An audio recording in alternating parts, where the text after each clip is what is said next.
High court ఏదైతే speaker గారికి notice ఇచ్చినా ఇంతప్పుడు దాని మీద ఆన్సర్ చెప్పలేదు. చెప్పండి, చెప్పట్లేదు. ఇందాక మీరు అన్నారు, మా సుజాత గారు మన మంచిగా చెప్పారు, భారత రాజ్యాంగాన్ని అపహాస్యం చేస్తారు. ఎక్కడ అవుతుంది మా రాజ్యాంగం? ఎక్కడ అమలు అవుతుంది? ఈ రోజు ఆంధ్రప్రదేశ్ లో రెడ్ బుక్ రాజ్యాంగం అమలు ఉంది. భారత రాజ్యాంగం అమలు కావట్లేదు. డాక్టర్ బిఆర్ అంబేద్కర్ విగ్రహానికి వెలుగులు లేకుండా దాదాపు 200 అడుగుల విగ్రహం పెడితే దాంట్లో చీకట్లో పెట్టేటువంటి పరిస్థితి ప్రభుత్వం వచ్చినాక. ఇందాక మీరు అన్నారు సురేంద్ర గారు మీరు ముగ్గురు కలిసి పోటీ చేశారు.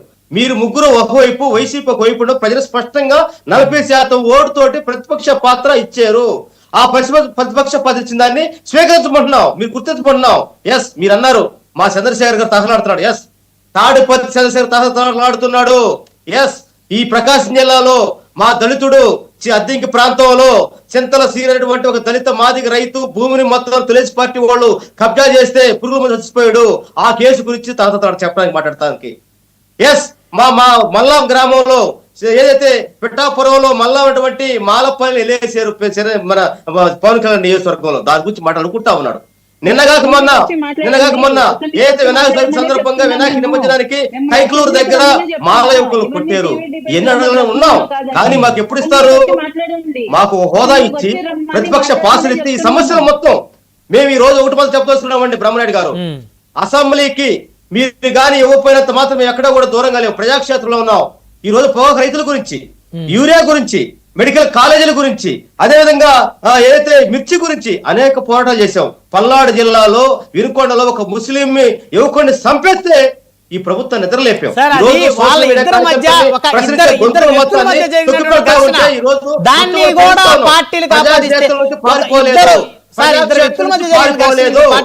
ప్రజాక్షేత్రం మేము ఏదో టీ కోసమో ఏదో టీ కోసం బిస్కెట్ల కోసం అసెంబ్లీకి ఏదో అధ్యక్ష అని అంటే మాకేదో ఇంత పెద్ద అనుకోవట్లేదు. అధ్యక్ష అనే స్థానానికి గౌరవం మీరు ఇవ్వనప్పుడు, ఒక హుందాతనం నడపనప్పుడు, ఇదే సంతకాల ఏదైనా పాత్రలు చెత్తనా కొడుకు ముఖ్యమంత్రి కూడా అని చెప్పేసి అసభ్య పదసాలను పలికినప్పుడు, ఏదైతే హైకోర్టు నోటీసు దీనికి సమాధానం చెప్పండి అంటే చెప్పకపోగా నేను అందరితో పాటు ఎమ్మెల్యేలకు ఇచ్చేటే మీకు ఇస్తానంటే ఏం మాట్లాడతామండి? ఏం మాట్లాడతాం? సిగ్గులేదా మీకు అసలు మాట్లాడటానికి? మీరు 11 మంది అంటున్నారు కదా, ఒక జడ్పీటీ సెలక్షన్ కోసం, పులివెంద లాంటి జడ్పీటీ సెలక్షన్ కోసం మీరు డీజేజీని, డిఎస్పీని, ఎస్పీని దింపి ఒక అప్రజాస్వామికి మీరు రక్షణ చేశారే, ఎంత దుర్మార్గ ప్రపంచమో చూస్తా ఉంది. మీరు అన్నారు ఎస్, మా ప్రజల నియోజకవర్గ ప్రజలు మొత్తం కూడా మా నాయకుడు వెళ్ళి అసెంబ్లీలో మాట్లాడితే బాగుండరు కోరుకుంటారని ప్రజలు మొత్తం స్పష్టంగా ఉన్నారు.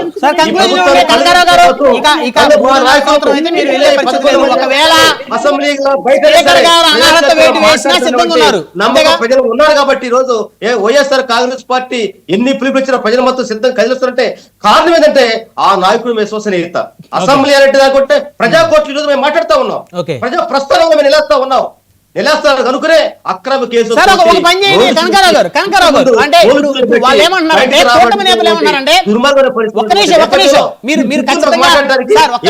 సరే, చంద్రబాబు నాయుడు సింగిల్ గా పోటీ చేశాడా?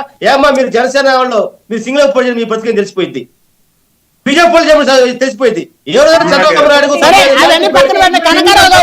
కనకారావు గారు, ఆ 11 మంది ఎమ్మెల్యేలు రాజీనామా చేస్తే వాళ్ళ ప్లేస్ లో కొత్త వాళ్ళు ప్రజలు ఎన్నుకుంటారు, వాళ్ళు అసెంబ్లీకి వెళ్తారు.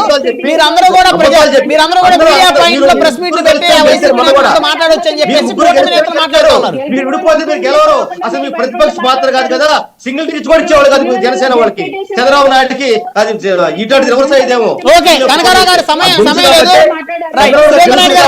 ఫలం తెలుసు కాబట్టి, మోసాలు తెలుసు కాబట్టి, ప్రజల్లో మనం నెగ్గలేం కాబట్టి అందరినీ కోటేసుకొని అందరూ పొత్తేసుకొని ఈ రోజు మొత్తం గెలిచేటువంటి మీకు ఈ రోజు 11 మంది గురించి మాత్రం మీరు భయపడతారంటే ఈ 11 మంది వెనక 40% ఓటు బ్యాంకు ఉందన్నది మీరు మర్చిపోతే తెలియజేస్తా ఉన్నాం. అంటే 40% ఓటు బ్యాంకు ఉన్న మీకే ఇంత ధైర్యం బలం ఉంటే 60% ఓటు బ్యాంకు ఉన్న వాళ్ళు ఏంటి సార్? ఎస్, దమ్ముంటే పోటీ చేయమని చెప్పండి. ఆ నమ్మకం వాళ్ళు కూడా పోటీ చేయమని చెప్పండి. 11 స్థానాలు రాజీనామా చేయమని వాళ్ళు అడుగుతున్నారు. జడ్పీటీసీ కోసం డిఎస్జీ ఒక స్థాయి మర్చిపోయి ఇప్పుడు జరిగింది ఆంధ్రప్రదేశ్ లో చరిత్రలో సంవత్సరం అయింది కదా, మీకు దమ్ము ధైర్యం అంటే పోలీసులు మాత్రం పక్కన పెట్టి ఓట్లాడమని చెప్పండి. సురేంద్ర నాయుడు గారు రెస్పాండ్ అవ్వండి.